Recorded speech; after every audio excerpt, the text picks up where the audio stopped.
of you guys have already been more, I guess, experts in organizing. But, you know, we want to review this, and for some of you who are not as familiar with how to organize, how to strategize, and how to make, you know, really badass actions happen to push our issues forward, this is going to be a great way for you to sort of get introduced on how to do that, how to be able to do that. So, before that, I'm just going to give you guys a little bit of background about myself. I am actually originally from Mexico, from Durango, Mexico. Any Duranguenses in the room? Sheesh, I think we're all in Chicago. And I came to the U.S. When I was 11 years old. So it was like way after that picture. I was a little bigger. And I came directly to Arizona, out of all places. My mom decided to go to Arizona. And so I ended up there, together with my entire family. We actually crossed the desert together with my mom and my 2-year-old brother and my 17-year-old sister. The 4 of us just crossed on our own. I remember like if it was yesterday, horrible experience. I don't really talk much about it, but the blessing it was that we were able to make it to the United States, and we arrived to Phoenix, Arizona. And so I've been in Phoenix, Arizona for the past 18 years of my life. I'm a lot older than all of you guys. And I, you know, started going to Arizona State University. I was privileged enough to be able to get scholarships back in the day. In 2005, I graduated from high school, and I got accepted into Arizona State University, where in Arizona, out of all places, we still had in-state tuition, and we still had financial aid for undocumented students. So I was, you know, able to graduate. I applied for a couple of scholarships at the university, and I got about 6 scholarships with university ones and combined with private scholarships. And so I was able to go full ride. I was pretty normal student. It was pretty, I guess, normal time in my life like any other student until I realized that being undocumented in Arizona sucked. Arizona, they had decided to pass a law called Proposition 300, which basically repealed the in-state tuition for undocumented students and made us pay, of course, made us pay out-of-state tuition, but also it denied the state financial aid for us as well. So, all the full rights I had, well, not all, I only had 2, both of them were taken away from me, and so I ended up with my private scholarships, which didn't, you know, add up to the $20,000 I had to pay a year with out-of-state tuition. And so, in 2007, we, you know, all the students who lost their scholarships at the university, at Arizona State University, ASU, we decided, well, actually before that, we got together because the scholarship wanted to sort of give us an introduction of what it was that we had to do to keep the scholarship. So they said, you know, come to this meeting, we're going to tell you what you have to do, you know, same old community service and whatnot. What they didn't think about was that they were basically giving a scholarship to folks who lost our financial aid from the state, right? So the university funded this huge scholarship from private funds. They were amazing. Our president was super supportive of Dreamers, and so he raised thousands and thousands of dollars just for undocumented students to be able to finish our education at ASU. And I was, you know, very lucky to get one of those scholarships. And so we're about 300 Dreamers at the university, and we didn't even know each other. So it so happens that when the scholarship came about, we all met. And through the scholarship, we started talking to each other, we started sharing our stories, and we realized that we were very similar, right? We had very similar lives. We were all undocumented, we still couldn't drive, we didn't have DACA, we didn't have any of this that we have now. And so we started getting organized, and eventually we created something that was called the Arizona Dream Up Coalition. This was back in 2008. Even before any of us called ourselves Dreamers.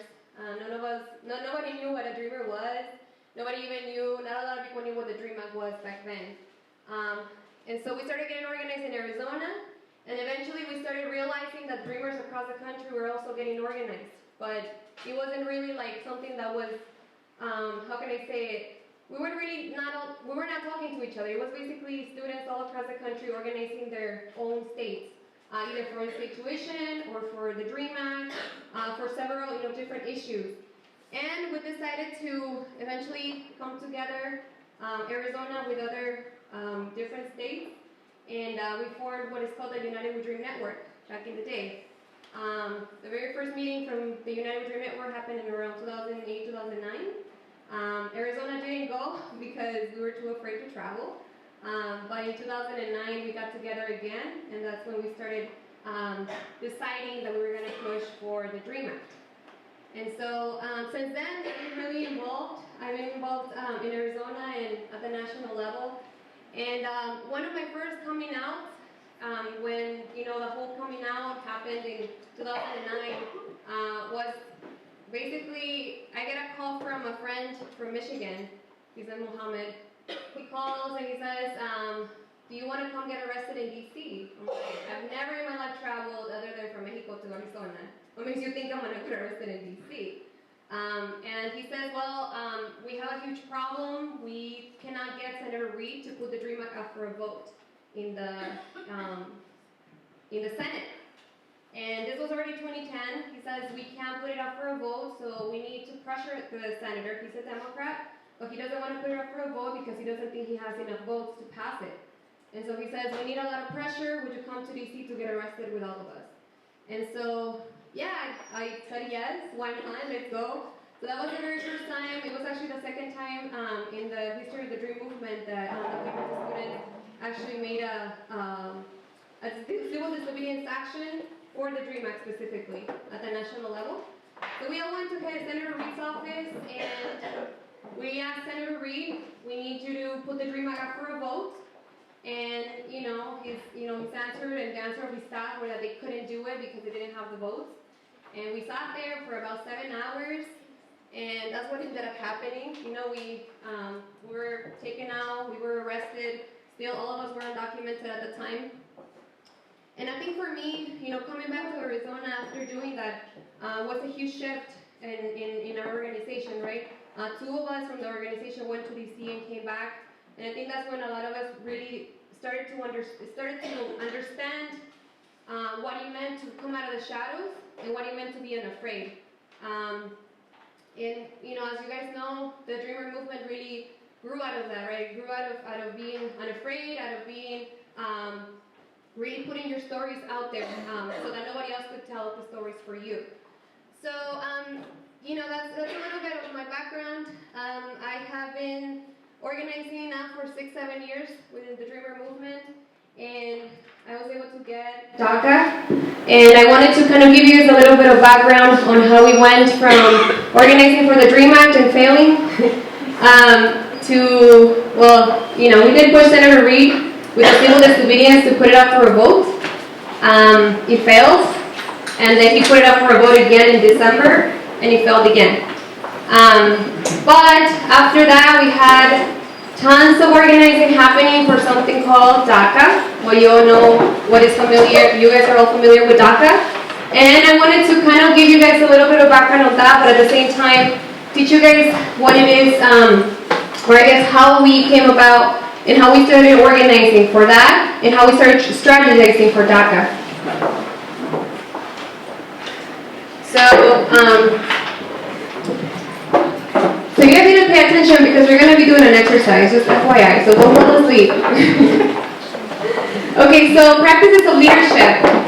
So there's 2 different ways to start getting things done, or solving issues, right? One is building power. How do you build power? Like this. You get people together in a room. You get people to start You get people to start sharing their stories. Just like we just heard from you. Did you guys feel connected to them? Did you feel really motivated? Yeah. Let's get this stuff done. Like let's fight for Georgia students to get the education they deserve. Yeah. So that's a way to build power, right? To get people to connect with you and be able to fight with you. Now, how do you actually use the power that you get? So now you have a room full of students, a room full of very motivated students. That's definitely building power, but now you're going to have to be able to use that power for something, for a change. And that's called using power, right? And you do that by strategizing to take action.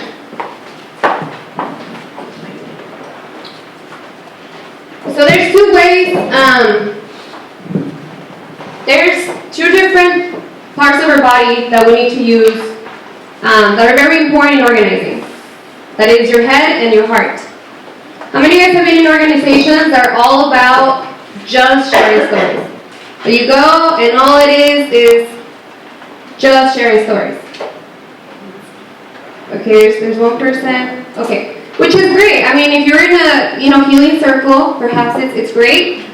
But those organizations are usually not there to take action, right? They're usually there for you to connect. How many of you guys have been in an organization where all they care about is for you to get there, and as soon as you get there, you have to be thinking about an action? They don't care about your story. Like you don't even know the person sitting next to you. You don't even know their story. You don't know anything about them. You're just there to get shit done. Have you guys been in those organizations? Okay. So the balance that we need to get here is both, right? We need to make sure that we're organizing, we're actually connecting to each other to understand why we're doing this, which is the heart, the why.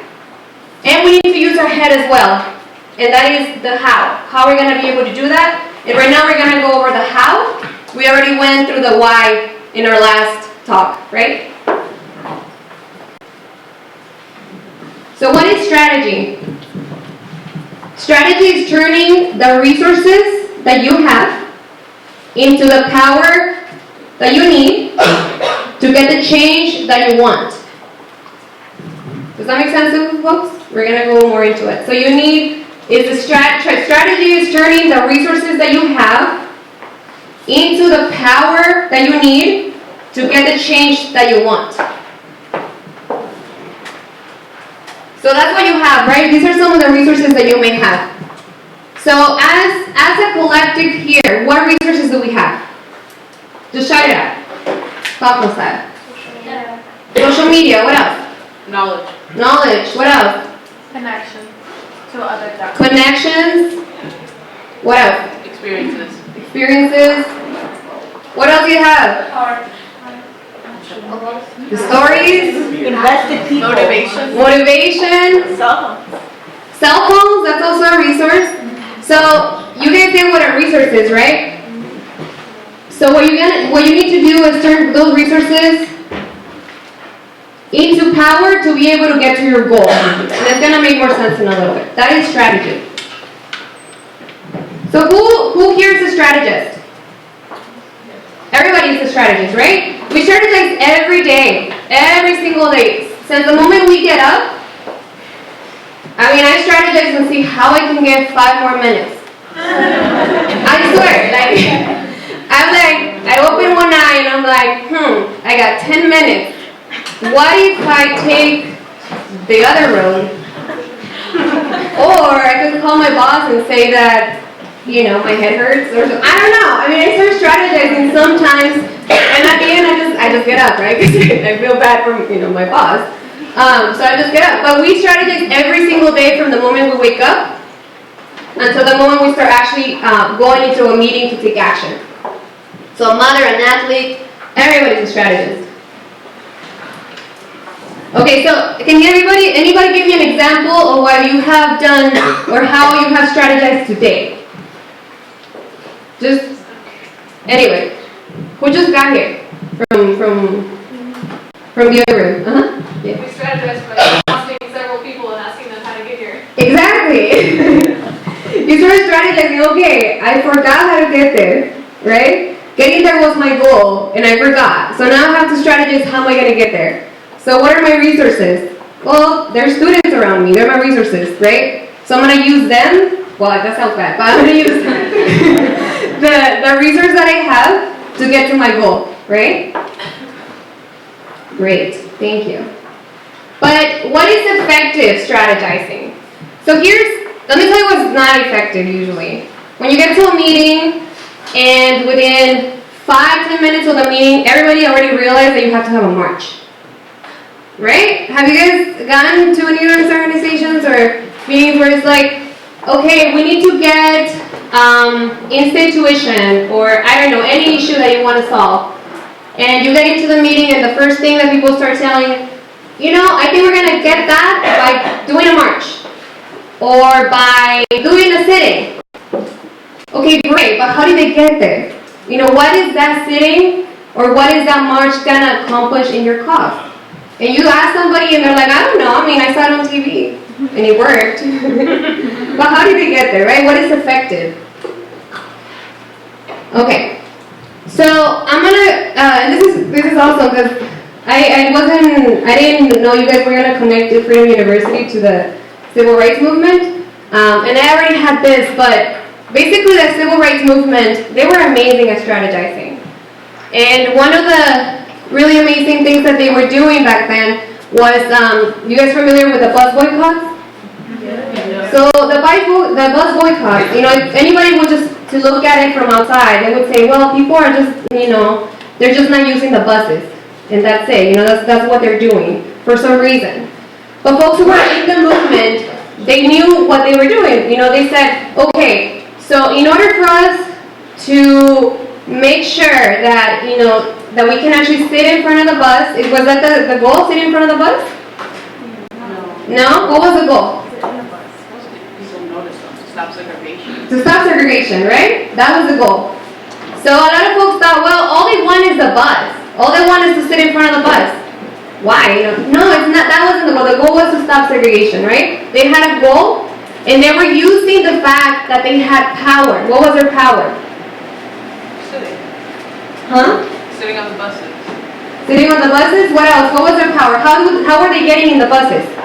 Money. By paying, right? They were paying money to get in the buses. So if nobody was using the buses, what was going to have to happen to the bus, you know, to the agency or the, I don't know, company or whatever it was? What was going to happen to that? Yeah, they were not going to work anymore. So they were using their power, which was the money they were paying for the bus, basically to make sure that they started desegregating the buses. And that was a start. That was a huge start. That started desegregating the rest of the community. So with that being said, one of the very effective ways to strategize is making sure that people are motivated. If you're getting people to come into your movement and you want to change an issue, you need to make sure that they're feeling why you're trying to change that issue. And let's go back to the heart, right? When I heard, you know, Freedom University talk about why they wanna be able to make sure that Georgia changes those laws, if they were just saying that to anybody else without hearing their stories, perhaps they would say, well, I don't know, maybe the government there is right, I don't know you, I don't know what your cause is. So you want to make sure that those people feel motivated with your story. The other part of being effective with strategizing is making sure that you're using your resources. In this example of the bus boycott, it was really amazing what they were doing. So people couldn't take the bus, they needed to obviously walk or use any other source, right? So what they started doing is that they started getting every car from all the folks who were organized, who were involved, and they were basically making carpools.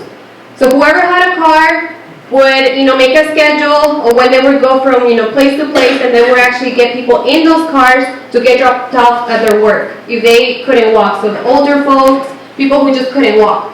So they were using every resource that they had, including obviously the cars of those who were a little bit more privileged, right? Like we had already talked about. And others simply walked. So that was their other resource, walking. Another very, very important part of strategizing is making sure that you guys are flexible. It sucks when you, so last year, we were trying to push for DAPA. We didn't call it DAPA, it was like, you know, we wanted DACA extended to parents. And so we took amazing moms from Arizona, like, we're gonna get arrested, we don't care, we're undocumented and unafraid, you know, take us to DC and we're gonna get arrested. So we took them to DC, and my boyfriend's mother got arrested, and my friend's mother got arrested. So they were sitting on on the ground, outside of we're trying to push President Obama to do this. They were sitting outside of the DNC, waiting for the cops to arrest them. But the cops didn't want to arrest them. So the moms are there, so cute, they're sitting there, they want to get arrested, they're like, undocumented, and, literally they had like a whole line of cops, and they were just there. So we're like, okay, how do we, the strategy of this, so I guess the goal of the action was to sort of get those pictures, right, what you guys had, those amazing pictures of them looking at the cops and we're unafraid, but they wouldn't go. So, we had to be flexible. We had to figure out a way. So then, the mom split up and went to stop another street. And so that's when the cops were like, okay, you guys are blocking 2 streets, now we need to arrest you. They were out within 30 minutes with a $50 ticket. They're badass. And then the last part of being very effective at strategizing is that you have to be always team-based. And this is a mistake that a lot of times organizations make, is that there's always, or not always, but there's many times that one person who believes that they know it all, right? It's like, yes, I know the sittings work every time, so we're gonna do a sitting at every action. That's not how it works. Strategizing is about bringing your entire team to make sure that every single idea, that every single perspective is counted, right?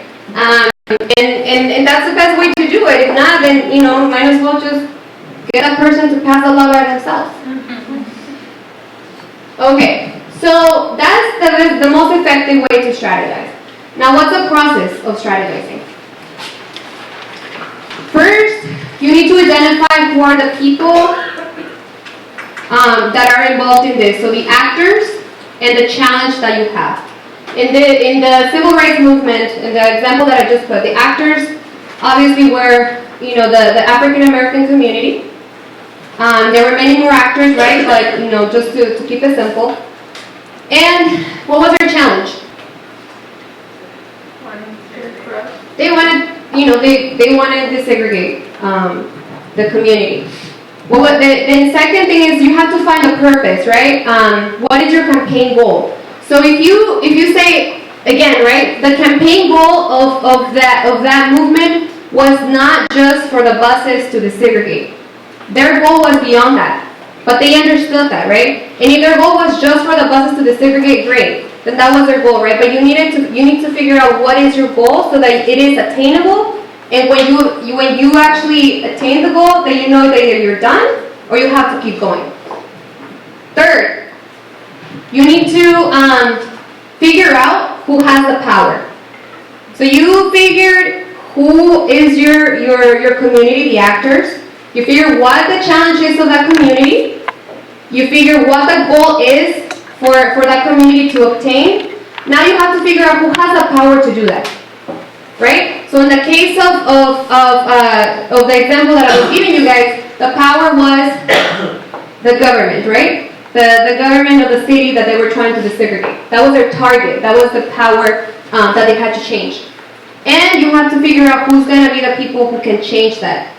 And the resources that you have to do that. And fourth, you have to figure out the path to do that. So when I told you guys, the march, what is the march? How would you call a march in organizing? It's just a tactic, right? So people sometimes when they start strategizing, they don't start over here. They start over here. They start at the tactic. So they say, we wanna make sure that students get in-state tuition. Great, that's your goal. Great, you know your goal. And the first thing that you do instead of actually figuring what's your goal and who is the people who have the power to influence that, you right away jump into the tactics and you figure that the best thing to do is to do a sit-in at the president's office, right? So you gotta go through all those four.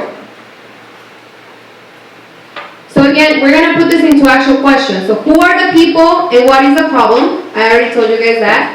Number two, what is the purpose of what is the change that you seek in order to begin solving the problem? What is your goal? Number three, where can we get the power? That's the theory of change that we call it. And number 4, what is our path? What are the tactics? And not only the tactics, which is the marches, the sittings, the flyering, what other tactics that exist? A die-in. There are many tactics. We just gotta get, creative. And what is the path that you're gonna follow? And when is that path gonna be laid out? When are you gonna do what? All right. So, example, DACA fight. So, how many of you guys were involved in the DACA fight in 2011, 2012? Raise your hands. Gosh, you're making me feel so old. All right. So again, this is not meant to say like we got DACA, like just we got DACA. It was a movement. Like any movement, many people were using many tactics, and many people were using many ways to get to the goal. But I will tell you guys, this is kind of like where we started. This is back when I was still in United We Dream in 2011. So right after the Dream Act had failed, we had a huge crisis in the Dreamers across the country. We were trying to organize them. I was in charge of the Southwest region of United We Dream. And man, people were so apathetic. Like a lot of Dreamers were like, "Ya pa qué?" The Dream Act failed. Like, what else are we gonna do? How are we gonna get it? The house is gonna go into the other side. We just, we're not gonna be able to get it. So we said, okay, let's figure this out. So, we called it the Administrative Relief Campaign. And it was called the End Our Pain Campaign when it first started in 2011. So we did our power map, and we said, who is our constituency? Who are our people? Like how we said, right? So here are some examples. So what do you guys think who were our people?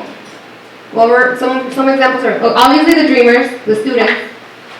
Who else were our people, our constituency? Attorneys. So in order for us to figure out that we could get DACA, here's what happened. We said, okay, Dreamers are getting their deportations stopped one by one, right? We started stopping deportations one by one. So we were getting help from a lot of attorneys to be able to do that. So Dreamers would call us and they would say, Erika, oh my gosh, like I just got pulled over, I'm detained right now, I don't know what to do, right? So we would start an END campaign, a stop deportation campaign, right? And when that started happening, we figured out how to stop deportations one by one. And so when we did that, we started talking to attorneys and we said, how are we doing that? All we knew is that we were calling ICE, and ICE was letting people, stay for like a year or 2 years. So it's something called deferred action. So we said, how are we doing that? Can you explain? So a lot of the attorneys started getting together with the organizers, with Dreamers, and they said, well, if you ask the president, he can stop the deportations of all the Dreamers. He can do that. He can stop deportations of a group of people. So the attorneys became part of our constituency, right? Who we were organizing. Also allies and our families, obviously our parents were always there with us, even though they were not in the forefront, but they were always there with us, supporting us. And some elected officials. Some. And it took us a while sometimes to convince them to jump on board with the campaign. Okay. So what you have to figure out with your people is what are the interests and the resources, is like I said before. So in this case, right, this is the Dreamer, sort of our constituency. What are some of the resources the Dreamers had back then when we didn't have DACA? Any ideas? What were some of the resources that we had to organize? Did you have money? We didn't have money. I can show you we didn't have money. Huh? People's empathy? And the stories, right? The moral authority. That's a resource. It's moral authority. What else? Like the student sort of personality, like that you weren't like just an immigrant, that you were like a student. So for the better or for the worst, we had this narrative back in the day that, poor dreamers were brought by their parents and everybody felt bad, right? And now it's kind of biting us in the butt because their parents are getting blamed. But, back in the day it was sort of something that was helping us, right? That the people, they thought that it wasn't okay for us to be in that situation. Great, so what other resources do we have? The media. The media was all over dreamers. The media were just like, oh my God, we want those stories. Like, what are you about? Like, you're undocumented. Like, back in the day, you're illegal. And so that was a huge resource. The media was a huge resource for us. Okay, so the opposition, and don't get me wrong, I'm not putting this as opposition. I'm not trying to be partisan or anything. Back then, this was our target. President Obama was our target. Specifically him. Why do you guys think he was our target? His color too, so he understands the struggles of people.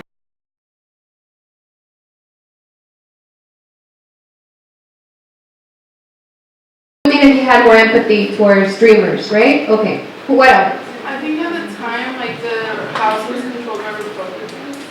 Uh-huh. Yeah. I mean, he had a certain power, right? So what did we talk about? You have to figure out what's the power of the people who have the ability to change what you want. So he could stop deportations, right? He was that one target that we needed. And that's what you guys have to always remember, right? When you start a campaign and start strategizing, you need to find your target. And you're going to have a primary target, and you're going to have a whole bunch of secondary targets.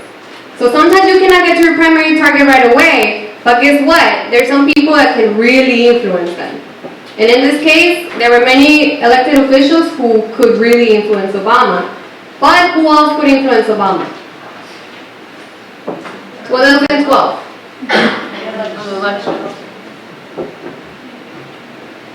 We're going to get there. Okay. So what could influence Obama was basically the Latino vote. So in 2012, the way that we thought about it was, okay, here's our theory of change, right? Here's the way we're strategizing. Obama needs Latino voters. And he needs to win the Latino vote. If not, he's going to lose certain states, like Nevada, like Colorado, etc., etc. So if we tell Latino voters who are watching our media, where we're at, on Univision all the time, and we're telling Latino voters that Obama is deporting dreamers, damn, like, he's going to be in trouble, right? So that's the power that we had to change something that was wrong to get the goal that we wanted by targeting that guy. So what was the change that we were seeking? We wanted to stop deportations of dreamers. We wanted to be able to work. We wanted to be able to travel. We wanted to be able to just do so many things. We wanted to be normal, I guess. Normal. Back in the day. Okay. So what was our goal specifically? And this is really interesting. When we started thinking about our goals, there were one specific goal that we thought about that people with deferred action could get, people who were in deportation proceedings, and that was that work permit, right? But we never really thought about a lot of other things until we were like, okay, let's sit down and figure out exactly what our tangible goals are. So we said, okay, we want to work, obviously. We want to be able to drive everywhere we want. We want to be able to have an education. We want to be able to have health care. And a crazy one that like people were debating about in our calls and in our meetings was we want to travel outside the United States. And a lot of people were pushing back, like, no, you guys are not going to get it. It's crazy. If you guys do travel outside the United States, you're going to get stuck. I'm like, okay, maybe not. But we added it to our goals. Okay. So these are very important things about your goal. It has to be focused, motivational. You have to have a point of leverage. It has to be measurable, visible, clear feedback, and concrete timeline. So for us, it was very clear. President Obama, we want to drive, we want to work, we want to travel, etc., etc., etc. Okay. was telling you guys, the power. Who has the power? And that at that time, our theory of change was exactly what I just told you guys. That if we could change the perception of Latino voters towards Obama, and Obama knew that and felt that he was going to be more, driven to be able to do something like DACA. They didn't want to do it. Trust me, guys. We met with the White House like 3 times, and they told us we can't do DACA, we cannot do DACA, we cannot do DACA. We took a dreamer with an ankle bracelet to one of those meetings, and one of them was said, well, we'll take that bracelet off, but we cannot stop every dreamer deportation until we did this. So, this is how you change power. And the power that Obama had was to get deferred action for dreamers because it's an executive order. So, first you have to ask what change do you want. Again, we're redoing this, right? 2, who has the resources to create that change? At the time it was Obama. What resources, or what do they want? Obama wanted a Latino vote. And 4, what resources do we have that they want or need? Again, is the Latino vote. Okay, so did that make sense for everyone? So at the end, we were able to figure out a way, okay, we have our goal, we have our target, we have our theory of change. If we do this and we get this, now let's figure out our tactics. So for some of you who are following the movement, what are some of the tactics that you guys saw from us that we were doing? Anybody? On the media, did you guys follow any of the different things that Dreamers were doing to get DACA? What did you see? A video on where like several students were interviewed. So still, the media, getting the stories out of the media. That was one of the tactics, right? Doing press conferences, that's a tactic. What else? Did you guys see any other things that we were doing? Huh? Was that when the hashtag not one more came around? Now one more? Now one more was with DAPA. Yeah, but that's also a tactic, right? Using social media. And one of the tactics that is being very, very used now is creating a hashtag, right? So they can go viral. That's a great tactic. What are the other tactics that you guys saw in the Dreamer movement that worked?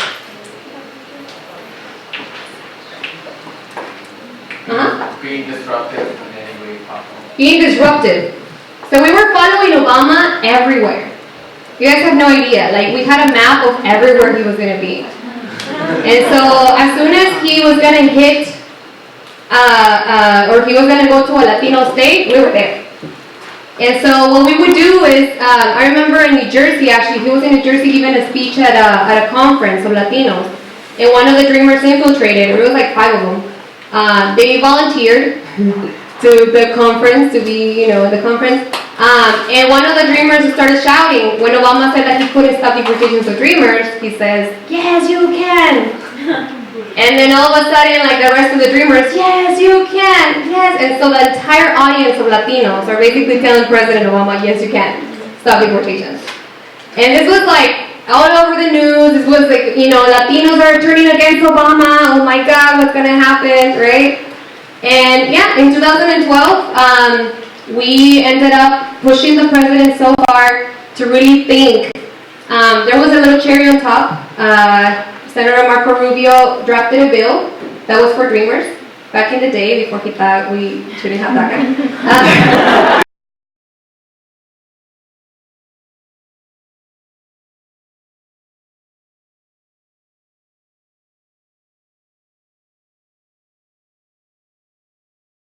Basically, they freaked out, and a couple of weeks later, President Obama went to the Rose Garden and announced deferred action for childhood arrivals. So that was kind of a way for you guys to see how you actually get from an idea, from actually coming together, really getting your stories first, figuring out who's in the room, getting to know each other, to all the way to the end of actually attaining your goal. So we have some time. So what we're gonna do is, because you guys are all really tired, I know, so we're gonna do a little exercise. And what I would like for you guys to do is get into your own institutions, your own schools, and I know, don't hate me. I'm just trying to teach you guys how to strategize. So you're gonna get into your own. Give me a second. Let me explain real quick. So you're gonna get into your own institutions, and I would like for you guys to think your school that you want to change. Okay? And so when we went back to talking to, alright, hold on y'all, hold on. So when you were previously talking, with Georgia, with the folks from Georgia, they were talking about a very specific local issue, right? Yes, we want to change immigration reform, throughout the country, but just think about your own school, about your own community. Think about one specific change that you want to make, and I would like for you guys to really do the same exercise that I just talked about. So first, we are organizing who is your constituency, to do what? I want to hear from you guys a measurable goal. I don't want to hear like, we want to change the world. Or, no, it has to be very measurable and attainable, okay? Through how? Through doing what? What are going to be your tactics, right? And you don't have to commit to anything now. It's just an exercise, okay? You don't have to go back and do that. It'd be great if you do, but you don't have to go back and do this. And then lastly, by when? So you're going to create a timeline, all right? So you guys are going to get about 15 to 20 minutes to do this. Maybe 15. They're tired. And I would like for you guys to just designate someone from your organization or your school who can kind of tell us a little bit after. So does that make sense? Any questions? No? Okay. I hope that's because you have no questions and not because you're just tired. So go ahead and get into your groups. You have 15 minutes.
going somewhere?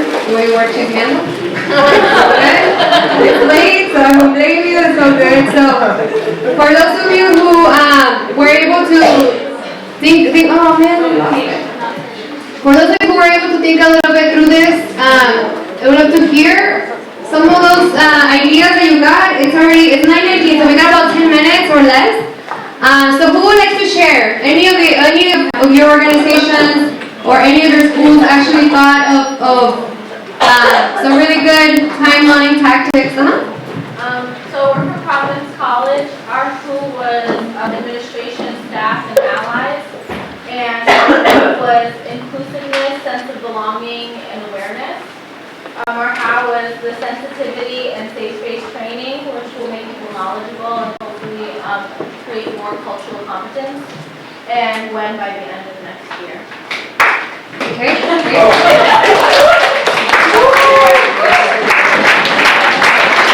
Okay, awesome. So, you guys had a clear goal, you had a clear target. Who was your target? Administration, staff, and allies. The administration, staff, and allies. Who's your primary target? That's our president. Your president is a primary target. Who are your secondary targets? Staff. The staff. Why? Why the staff? We interact with them daily, and I feel like the students tend to get perceptions first from them. So if they're not willing to help students, then students are willing to help other students, and students need also staff support. Okay. So are the staff part of your constituency or they're part of your targets? Partners because we need to be knowledgeable on how to help. And they have influence over the person who have power as well? Okay, great, awesome. So in the tactics, it's always important also to have a timeline, right? I mean, on the timeline, it's always good to have, what are you going to do first? What are you going to do second? When are you going to be able to get to that goal? And if you don't get to that goal, how are you going to go escalate or de-escalate, right? Awesome, thank you guys, good job. Who wants to share? Who else wants to share? Okay. So we're for university in Georgia. Yeah. Oh, aplauso.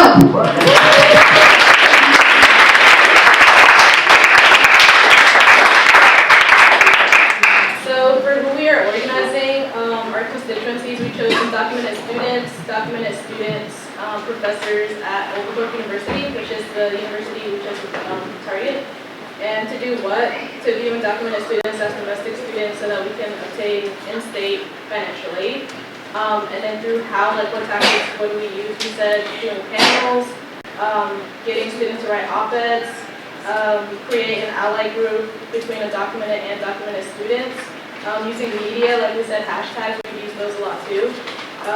And if that wouldn't be enough, then doing civil disobedience. What hashtag? Oh, hashtag education, not segregation. And so by when our timeline would be, we said next fall. Next fall? Perfect. Thank you guys. That was great.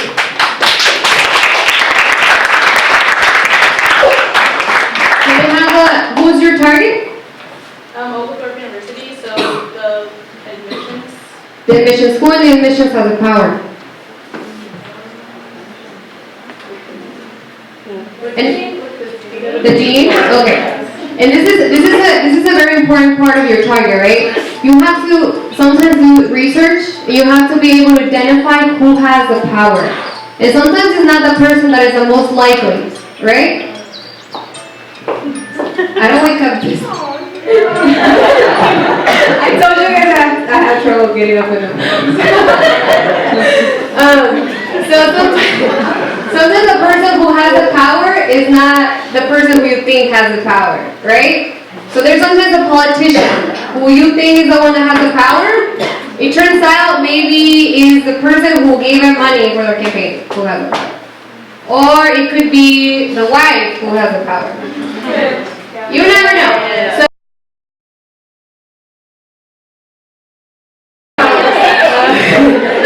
So it's always important to figure out who.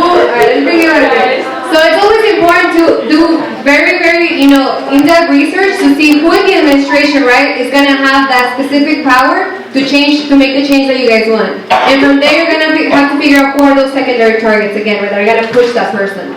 And that secondary target could also be the wife in those cases, or the children, right? Okay, great. Who else wants to go? So we're Yale.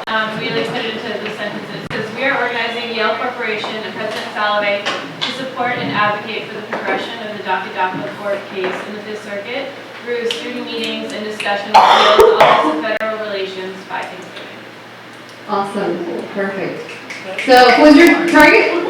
So, the Yale Corporation and the President, I think, are the ones who are going to make the decision, but we're using the Office of Federal Relations to get to the As a secondary target. Great. What are some of the tactics that you're going to use? So right now we're just going to start with meetings to assess if this is even on the table for them right now, and then if that doesn't work, maybe get student groups to sign on to agree for something in support of this, and show them that students want this. What do you guys think they care about? What is it that they care about that you have as a resource? So they care about the well-being of students, or they should, and if students are, that's true. But if you can show them that students are impacted by this, or will be, then it's in their interest to support their students.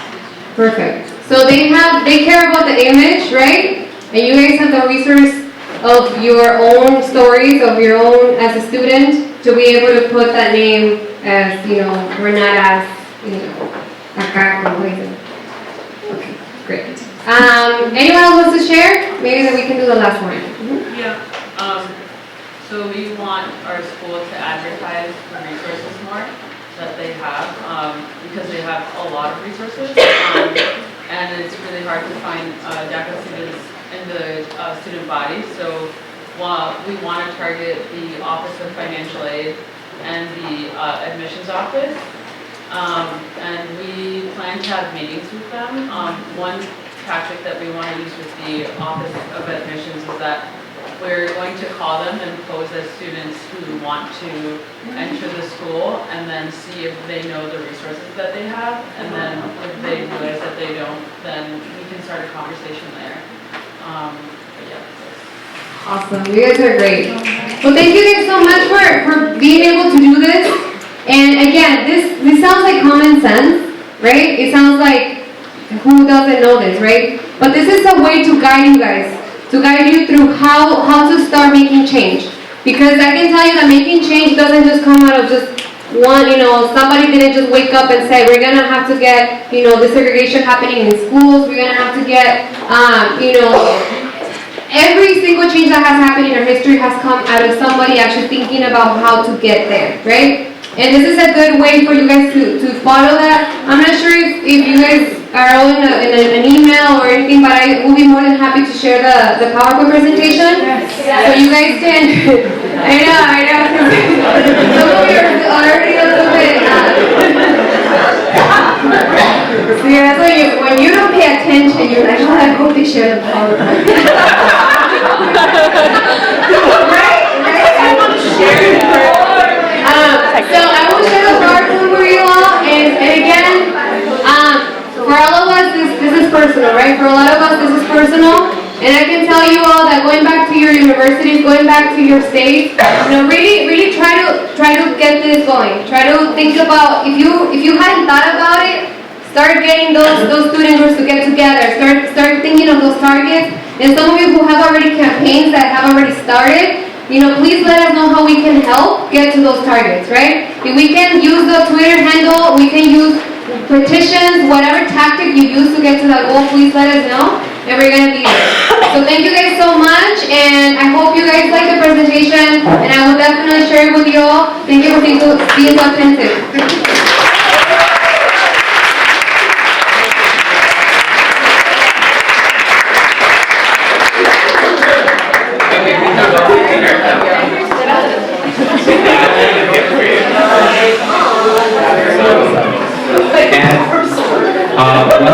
We've been giving gifts to all the speakers, and if you remember from the first gift that we gave one that had a turtle, and it was talking about Native North America. So we wanted to present this gift to you.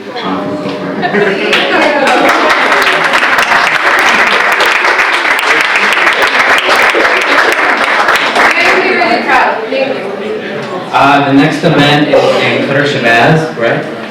Which is where you had registration.